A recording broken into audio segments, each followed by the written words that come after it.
привели мальчика с лишманиозом, эрлихиозом.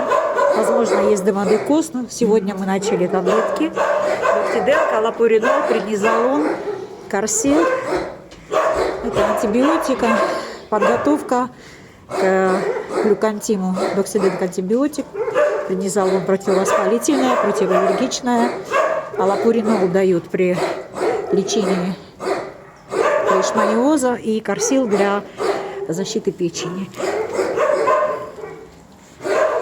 Показываю состояние пока, что в стрессе. Но хорошо, что он кушает.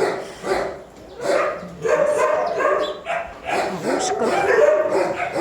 Вот такой мальчик.